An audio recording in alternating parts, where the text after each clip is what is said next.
Forget gurus. Forget anyone claiming to be an online business expert without going through the challenges of entrepreneurship themselves. The Real Money, Real Business podcast is here to prove the best insights in online business comes from your fellow online business builders. We dig into stories of entrepreneurs selling their business on the Empire Flippers marketplace so that you can learn how they made their business profitable, how they overcame obstacles, and what lessons they learned in their online journey. If you want to take your business and your knowledge to the next level, you've come to the right podcast. Let's get started.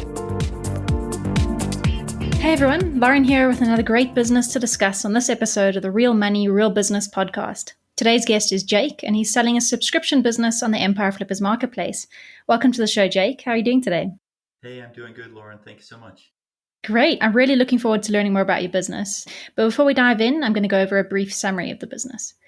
This is a subscription business created in October 2014 in the employment niche. The average monthly revenue for the business is $4,566, and it makes an average of $4,015 per month in net profit. For everyone listening, you can visit empireflippers.com/marketplace and search for listing number 57368 to learn more about the business. Or you can unlock this listing to start your due diligence if you're interested in purchasing this asset. The assets included with the sale are a domain and all site content and files, an email list with 1,200 subscribers, and a Facebook account. So now that we know more about the business, let's find out more about the seller. Jake, can you tell us a little bit about your background in building and running online businesses?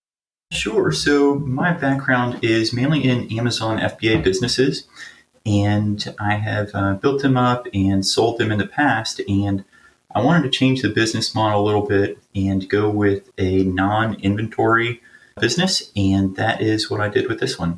Wonderful. And what drew you to a subscription-based business model? So it actually wasn't subscription-based to begin with. It was just individual sales. And when I saw the business for sale, I thought I could turn it around and change the business model, and that's what I worked on doing. Okay, fantastic. And what drew you to this particular niche? With this niche, I had been more interested in something that was outdoorsy, and I looked for a while for that, and I couldn't find it. But when this came up for sale, because I had purchased this business coming up on 2 years ago, and I saw it, I looked it over, and I thought I could turn it into the subscription model. So I gave it a go. Wonderful. So Jake, what are the reasons that you're selling the business now? So when I purchased the business, my goal was to pretty much, I had been enthralled with the aspect of selling a business when I sold previously. And so I looked for a business that I could grow and sell within a year. And I saw this one. I thought I could, it wasn't exactly what I was looking for because I was looking for a subscription business, but I thought I could turn it around. And so I, took a chance, turn it around. And because of, and I don't want to go into the details of, the specific business, since this is an unlocked interview or, an interview before it's unlocked, but it took a little longer to build up the business in terms of being to the place where I thought it'd be in a position to sell. So it's been about a year and a half, coming up on 2 years. And I think it's in a really good position to sell now as far as the revenue is very stable and growing. And there's also a lot of growth opportunity for the new owner. So that's why I thought right now is a really good time to sell. And so that is what I chose. Wonderful. You mentioned that there are some growth opportunities. If you were to keep the business, what are some of the ways that you would try and grow it further? So they're really in the spots that I'm weak at. So I don't know the first thing about Google AdWords or Facebook marketing or email campaigns. And those are some of, especially the email campaigns with previous customers. I think that's just a low-hanging fruit that somebody could just go after that and really increase the business with, not too much effort. So those three areas I think are really good opportunities to go after and with minimal effort too, especially if somebody knows what they're doing or wants to hire somebody to, attack those marketing opportunities. Yeah, absolutely. Thinking back on your journey with this business, are there any lessons that you learned or success stories that you experienced that you would apply to any future sites or businesses? Yes, definitely. So one of the things that I think is the strongest maybe backbone of this business in what I did, I was turning it into a subscription-based model. So that stabilizes the revenue, even though customers come and go. It really provides consistency, which was just beautiful to see. And I would definitely incorporate that into future businesses, if possible, with future businesses. And one of the things that was kind of an unsung hero of the marketing was direct mail. And it was just a chance that I took.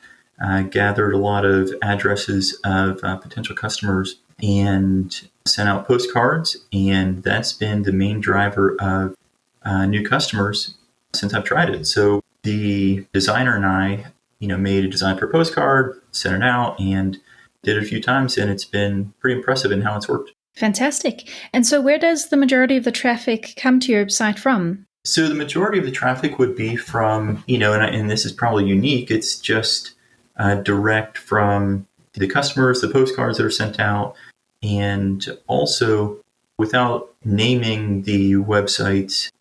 I know customers have to unlock the listing, but some of the larger websites that I wouldn't say partner with, but have agreements with, that they advertise our content. And I apologize for being vague, but Yeah, no problem. so a lot of the traffic comes from them as well. And that's a unique agreement that I can go into on interviews. And it's just something that this website, because of the age of how old it is, it was able to get into some of these agreements before those opportunities cease to exist. So I apologize again for being vague, but I'm happy to discuss that with potential buyers and to go over that because it is a nice bonus to this business.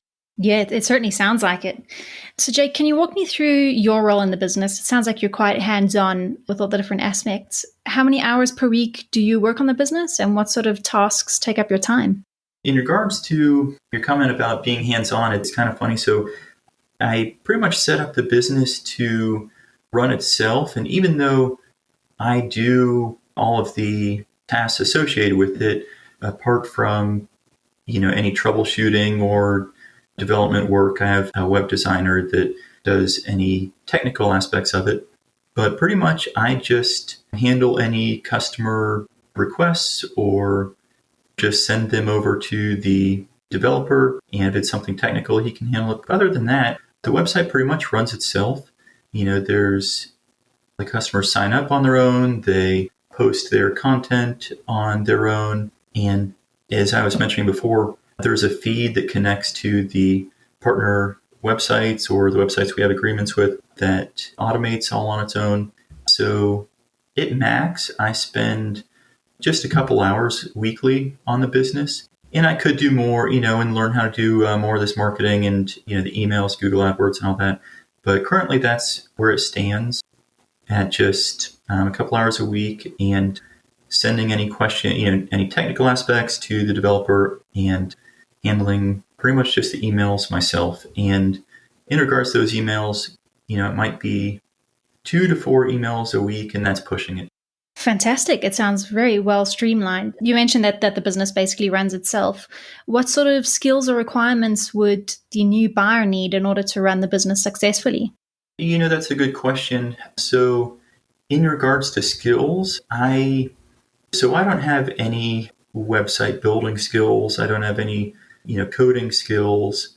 Even my marketing skills are just at the basic level of direct mail marketing, and I didn't even design the postcard. So I think one of the best skills to have is just good customer service. Since it's not a website with thousands of customers and more clients, it's really just, as I said before, any technical aspects, I just, forward on to a developer that I made a connection with, and he's the one that redid the site. And besides that, it's just basic skills of just being good to customers.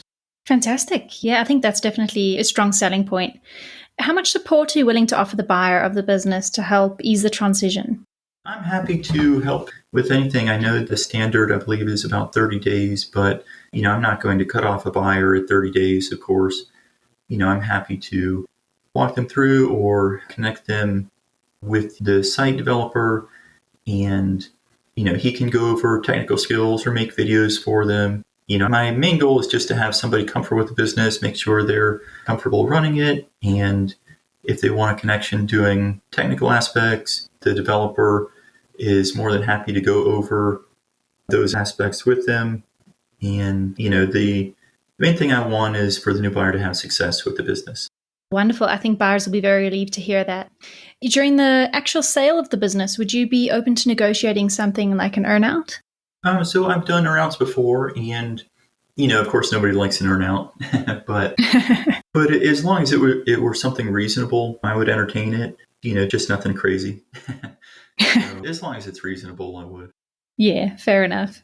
And would you be willing to commit to a non-compete agreement? Yes, of course. Okay, wonderful.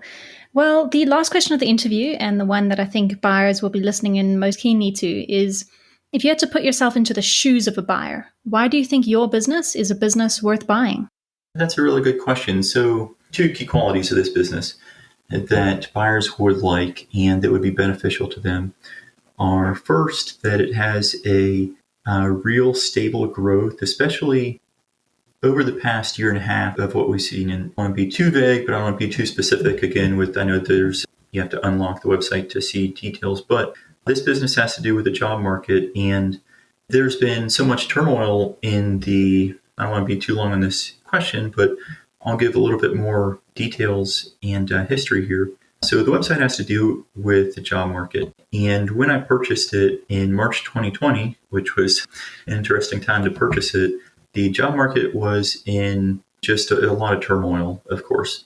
So that gave me the opportunity to turn the business around and make it a stable business, and one that had some key aspects, because the goal was to sell it, make it into a business that is attractive to a buyer. And what I've done over the past year and a half is turn it into a growing and stable business with stable revenue, and also with really great growth opportunity. And one of the reasons that I say that is because of the lack of marketing skills that I've mentioned, that present new opportunities for the buyer, such as Google AdWords, Facebook marketing, doing more direct mail marketing, but also in terms of the state of the job market right now. So a year and a half when I purchased it, the job market was just in disarray. People were not hiring, and the exact opposite is true right now.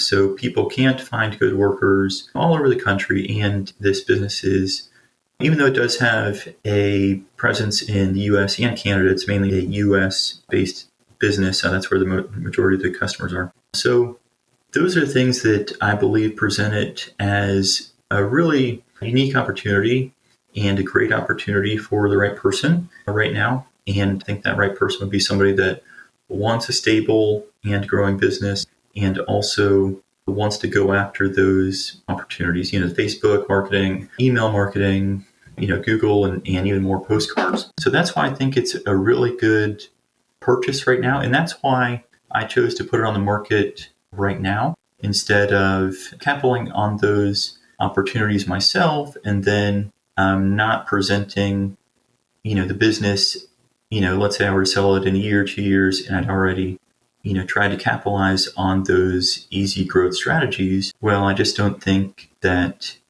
it would provide, even though it'd be stable, it wouldn't, showcase those growth opportunities as well as they really do right now. So that's why I think it's a really good opportunity.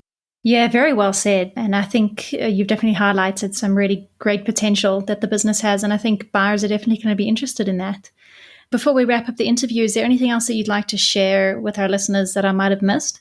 No, not that I can think of specifically, but I am looking forward to talking to potential buyers. And I know this process is stressful yet exciting, so I'm looking forward to it. Fantastic. Well, thank you so much for your time, Jake. It's been really great talking to you and learning more about your business. Thanks, Lauren. I appreciate it. All right, everyone. Thanks for listening. To learn more and see if this listing has already been sold, head over to empireflippers.com/marketplace and search for listing number 57368. If you're watching this on YouTube, click the link in the description to go straight to the listing. Once you've unlocked this listing, you'll be given everything you need to know about this business. So until next time, enjoy your digital journey.